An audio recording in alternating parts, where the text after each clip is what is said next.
Hello hi నమస్తే welcome back to our channel Valampuri 777. ఈ video అయితే చాలా రోజులదండి, ఈ రోజు అయితే అప్లోడ్ అయితే చేస్తున్నాను. ఈ వీడియోలో అయితే నేను ఆడి కృతిక రోజు నేను ఇంట్లో పూజ ఎలా చేసుకున్నాను, అలాగే టెంపుల్కి వెళ్ళి అక్కడ ఏమేమి స్పెషల్గా జరిగాయి, అలాగే ఆ రోజు విశిష్టత ఏంటి అనేది అయితే ఈ వీడియోలో అయితే ఎక్స్ప్లెయిన్ అయితే చేస్తానండి. తప్పకుండా అయితే చివరి వరకు అయితే వీడియోని అయితే కంటిన్యూ చేయండి. మన ఛానల్ని ఫస్ట్ టైం ఎవరైనా చూస్తున్న వాళ్ళు సబ్స్క్రైబ్ చేసుకుని వాళ్ళు ఉంటే మాత్రం తప్పకుండా సబ్స్క్రైబ్ చేసుకొని బెల్ ఐకాన్ అయితే క్లిక్ చేయండి, షేర్ చేయండి, కామెంట్ చేయండి, అలాగే లైక్ అయితే చేయండి. లైక్ చేయడం వల్ల మన వీడియో అనేది ఎక్కువ మందికి రీచ్ అవుతుంది, ఎక్కువ మంది చూడగలుగుతారు. ఇప్పుడైతే మనం వీడియోలోకి అయితే వెళ్ళిపోదాము. ఆ రోజు మార్నింగ్ పూజ అయితే చేసుకున్నానండి. ఆ రోజు అయితే మంగళవారం అండి. ఇంకా నేను ఇంట్లో అయితే స్పెషల్గా పూజ అయితే చేస్తూ ఉంటాను. సుబ్రహ్మణ్యానికి అలాగే రేణుకల్లమ్మకి ఇద్దరికి చేస్తూ ఉంటాను. ఆ రోజే కృతిక రావడం అనేది అయితే ఎంతో విశేషం అండి. ఇక నేను ఇంట్లో అయితే పూజలన్నీ ఇలా అయితే చేసుకున్నాను. ఆ తర్వాత గుడికి అయితే బయలుదేరానండి. ఇంట్లో నాకు ఆ రోజు సారీ కూడా పెట్టానండి రేణుకల్లమ్మ తల్లికి. ఎప్పుడు ఆడి మాసంలో నేనైతే సారీ అయితే పెడుతూ ఉంటాను. ఈ ఆడి కృతిక అనేది మన తెలుగు వాళ్ళ దగ్గర కంటే తమిళ్ వాళ్ళు ఎక్కువగా విశేషంగా చేస్తూ ఉంటారండి. తమిళనాడులో ఉన్న సుబ్రహ్మణ్య టెంపుల్ అన్నీ ఎంతో అంగరంగ వైభవంగా ఈ ఆడి కృతికనైతే జరుపుకుంటారండి. మీ ఉన్న దగ్గర కూడా సుబ్రహ్మణ్య టెంపుల్ ఉంది, అది వలంపురి విఘ్నేశ్వర టెంపుల్లోనే ఉంటుందండి. అది కూడా ఆ రేణుకా అమ్మదేవి కూడా ఆ రోజు అయితే విశేషంగా సుబ్రహ్మణ్యానికి అభిషేకము, కావడి ఎత్తే వాళ్ళు ఎత్తుతూ ఉంటారండి. అలాగే పాలు అభిషేకం చేయడానికి పాలకుండలు కూడా ఎత్తుకుంటూ ఉంటారండి. ఎవరైతే మొక్కులు ఉంటాయి కదండి, కొందరికి పిల్లలు పుట్టలేరని, అలాగే ఇంట్లో సమస్యలు, ఆరోగ్య సమస్యలు, ఇంకా నాగదోషము ఇట్లాంటివి ఏమున్నా కానీ ఆ సుబ్రహ్మణ్యానికి చేసుకుంటే పోతాయన్న నమ్మకంతో అయితే ఈ ఆడి కృతికనైతే ఎంతో విశేషంగా జరుపుకుంటూ ఉంటారండి. ఇంకా మాకు దగ్గరలో ఉంటుందండి టెంపుల్. నేను ఎవ్రీ ఇయర్ అయితే వెళ్తూనే ఉంటాను. సుబ్రహ్మణ్యానికి అయితే నేను పాలకుండ అయితే ఎత్తుకొని వెళ్తూ ఉంటానండి. ఆ రోజు ముఖ్యంగా అయితే ముందు రోజు ఆడి కృతికకి ముందు రోజు కావడి ఎత్తేవాళ్ళు కావడి అభిషేకం ఉంటుందండి, అభిషేకం చేసుకుంటారు. అలాగే భరిణి నక్షత్రం స్టార్ట్ అయిన వెంటనే వాళ్ళు ఉపవాసం అనేది స్టార్ట్ చేస్తారు. ఆ రోజు వెల్లుల్లి కూడా తినకుండా వాళ్ళు అంత భక్తి శ్రద్ధలతో అయితే సుబ్రహ్మణ్యుని అయితే పూజించుకుంటారండి.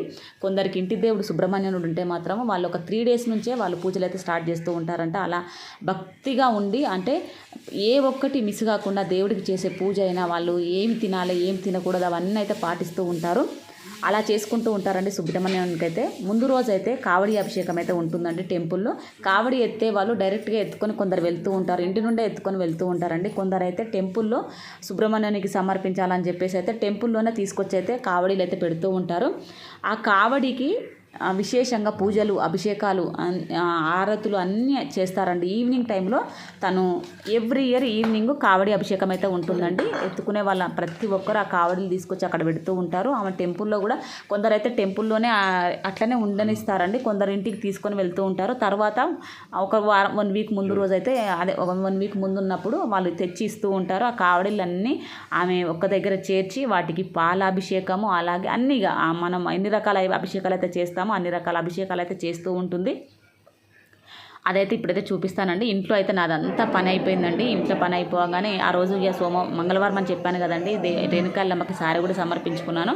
నాకు విశేషం అనిపించిందండి, ఎందుకంటే కృతికా నక్షత్రం రావడము, ఆడి కృతిక ఆ రోజే రావడం, ఆ రోజే మంగళవారము నేను దేవుడికి ఇంట్లో పెట్టుకున్నాను. అలాగే టెంపుల్కి వెళ్ళాను.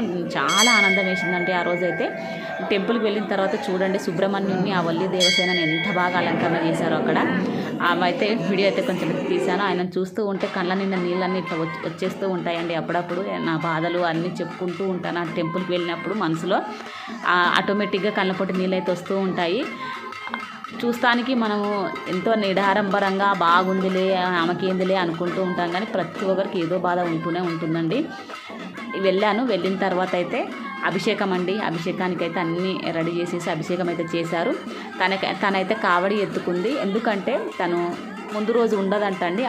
ఆల్రెడీ అప్పటికే మనకి ఆడి కృతిక అనేది స్టార్ట్ అయిపోయింది.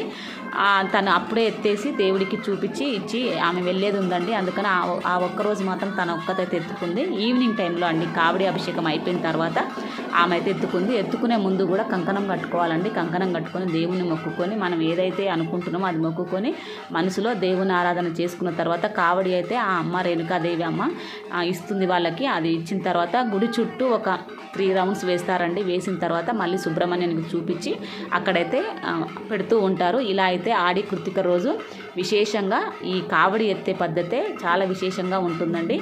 మనకి అంతగా అయితే తెలియదండి. మన తెలుగు వాళ్ళము కావడి అయితే ఎత్తాము. సుబ్రహ్మణ్యానికి పూజ అయితే చేసుకునేటోళ్ళు చేసుకుంటూనే ఉంటారు. కావడి ఎత్తే పద్ధతి అయితే మన దగ్గర అంతగా నేను ఎక్కువ చూడలేదండి. నేనున్న ఏరియాలో కానీ మా ఇంటి దగ్గర కానీ కావడి ఎత్తేదైతే తెలియదు. నాకు ఇక్కడికి వచ్చినాకనే తెలుసు. సుబ్రహ్మణ్యానికి కావడి ఎత్తితే అంత విశేషంగా అంటే వాళ్ళకు ఏ కోరిక కోరుకున్నా కానీ జరుగుతూ ఉంటాయంట. కావడి ఎత్తితే అంత విశేషం అంటండి. కొందరైతే నాలుక మీద అదే శూలం ఉంటుంది కదండి సుబ్రహ్మణ్యంది, అది కూడా గుచ్చుకొని కూడా వెళ్తూ ఉంటారు. అలా మొక్కులు తీర్చుకునే వాళ్ళు కూడా ఉంటూ ఉంటారండి. విశేషంగా ఆయనకి రెడ్ కలర్ పూలతోటి, ఇంకా ఆ పువ్వు పేరు వస్తలేదు కానీ నేను మర్చిపోయాను, అది పెట్టి కావడి అది ఎత్తుకుంటారు కదా అందులో పెట్టేసి పన్నీరు పెడతారంట. ఇంకా చాలా విశేషంగా పెడుతూ ఉంటారంట అండి. ఆ కావడిలో పెట్టి ఎత్తుకొని గుడి చుట్టూ తిరిగి మళ్ళా దేవుడికి సమర్పిస్తూ ఉంటారంట. ఆ సమర్పించిన తర్వాత కుండలు అంటే పాల కుండలతోటి కూడా వాళ్ళు అభిషేకంకి ఇచ్చేటోళ్ళు కూడా పాలతోటి పాలు చెంబులో పోసుకొని కట్టేసుకొని ఇట్లా మంచిగా చూపిస్తానండి. ఇప్పుడు అది కూడా చూపిస్తాను. అదంతా చేసేసుకొని ఆ దేవునికి సుబ్రహ్మణ్యునికి అభిషేకానికి కూడా అంతే విశేషంగా పాల కుండలతోటి కూడా తీసుకొచ్చి పాలాభిషేకం అయితే చేస్తూ ఉంటారు ఈ టెంపుల్లో. చాలా విశేషం అనిపిస్తూ ఉంటుందండి. బాగా అద్భుతంగా ఉంటుంది ఈ పూజ అనేది. 2 days నుంచి జరుగుతూ ఉంటుందండి. అంటే 2 days అంటే అభిషేకం ఉంటుంది, కావడి అభిషేకము.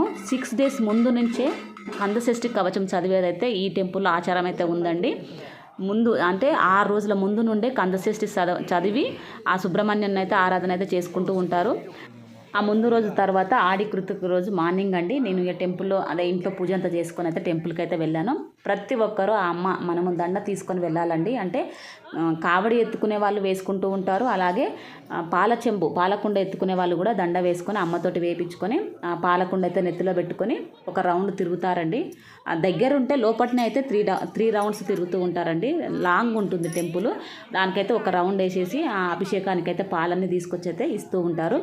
ఇలా ఆ అమ్మ ఉంది కదా సద్గుణమ్మ ఆంటీ, చాను అసలు తను ఎంత బాగా డెకరేషన్ చేస్తుందో దేవుళ్ళని, అంత ఓపికగా చిన్నగా చెంబు తెచ్చుకొని ఉందండి. అది చూస్తే నాకు క్యూట్గా అనిపించింది. సుబ్రహ్మణ్యానికి పాల కోసం అని చెప్పేసి ఆ చెంబు తెచ్చుకొని ఆ చెంబులో చూసారు కదండి. ఫస్ట్ అయితే కుంభాభిషేకం అంటూ ఉంటాం కదా, అందులో మనము విశేషంగా పాలని ఆయన గుడి పెద్ద పూజారి ఉంటారు కదా తనకైతే ఎత్తుతూ ఉంటుంది. శూలాలండి అక్కడికి వచ్చిన వాళ్ళందరికీ ఒక్కొక్కటి అయితే ఇస్తూ ఉంటారు. అందరికని కాదండి, కొన్ని ఉంటాయి, ఎన్ని ఉంటే అన్ని ఎవరి మగవాళ్ళు ఉంటారు కదా వాళ్ళకైతే ఇస్తూ ఉంటారు. ఇక కుండలు అదే పాలకుండలు ఎత్తుకోలేని వాళ్ళు కూడా పట్టుకుంటూ ఉంటారండి ఆ శూలాన్ని. ఇక అందరం అయితే బయలుదేరినామండి. ఇక చూసారు కదా, ఇంకా ఇట్లా మనము కావడిని ఎత్తుకొని ఆ సుబ్రహ్మణ్యాన్ని హరోహర హరోహర అనుకుంటూ తలుచుకుంటూ బయలుదేరడం అయితే ఎంతో విశేషంగా ఉంటుంది. నేను చెప్తుంటేనే నాకు గూస్ బంప్స్ వస్తూ ఉన్నాయండి. ఆయన పేరు తలుచుకుంటేనే అంత ఇది అనిపిస్తూ ఉంటుంది నాకు ఎప్పుడు. ఆ అమ్మ అయితే ఆమెకి దేవుడు కూడా పూనుకుంటూ ఉంటాడండి ఆ టైంలో. ఆమెకే కాదు ప్రతి ఒక్కరికి అలానే ఆ వైబ్రేషన్ అనేది అలా వస్తూ ఉంటుందండి. అంత విశేషంగా ఉంటుంది. అంత మహిమగల టెంపుల్ అండి అది. ఆమె ఆనందంతో ఇలా డాన్స్ కూడా అప్పుడప్పుడు ఇలా చేస్తూ ఉంటుంది. ఆ మ్యూజిక్కి ఆ దేవుడు ఆ పరమాత్ముడు ఆమెకైతే నిండు నూరేళ్ళ ఆయుష్ని ఇవ్వాలి. అంత బాగా చూసుకుంటుంది అందరినీ. ఎప్పుడు బాగుండాలని అయితే నేను కోరుకుంటూ ఉంటానండి. అంత మంచి మనసు తనది. అంత టెంపుల్లో అంతమంది వచ్చినా కానీ ప్రతి ఒక్కరికి కరెక్ట్గా సమాధానం చెప్తుంది. నిదానంగా చూడమని చెప్తూ ఉంటుంది. పూజార్లకైనా అక్కడ పనిచేసే వాళ్ళకైనా అలాంటి ఓపిక అందరికీ ఇవ్వడండి. అది దేవుడు తను చేస్తుంది అనే నమ్మకంతో ఉన్న వాళ్ళకే ఇస్తాడేమో అనిపిస్తూ ఉంటుంది. ప్రతి ఒక్కరికి ఆ అదృష్టం అనేది అయితే రాదు. ఆమెకి ఈ జన్మకైతే ఆ అదృష్టం వచ్చింది. ఆమె ఎన్ని జన్మల నుంచి ఎన్ని పుణ్యాలు చేసుకుందో తెలియదు. ఈ జన్మకైతే ఈ పుణ్యం అయితే చేసుకుంటూ ఉంటుంది. ఎంతమంది ఆరాధన అలాగే ఆ టెంపుల్లో పూజించడం అనేది, ఆ దేవుళ్ళని అందరినీ ప్రతిష్టాపన చేసి ఆ దేవుళ్ళను మొక్కుకొని వాళ్ళ కోరికలు తీర్చుకుంటూ అందులోనే అక్కడనే ఎక్కువ గడపడం అనేది అయితే నిజంగా ఆమె మాకు చేసుకున్న పుణ్యం అనిపిస్తూ ఉంటుంది. ఆమె నిజంగా అలా మంచి మనసుతోటి ఆ టెంపుల్ని స్థాపించడం అనేది, అందులో దేవుళ్ళకి అలా అభిషేకాలు ఇలాంటి విశేషమైన పూజలు చేయడం అనేది అయితే నిజంగా మా అందరి అదృష్టమే. మేము దగ్గరగా ఉండడం అనేది కూడా ఆ టెంపుల్కి చాలా సంతోషం అనిపిస్తూ ఉంటుంది. ఇలా అయితే మా ఆడి కృత్తిక పూజ అయితే జరిగిందండి. నచ్చితే మాత్రం సబ్స్క్రైబ్ చేసుకోండి. ఓకే.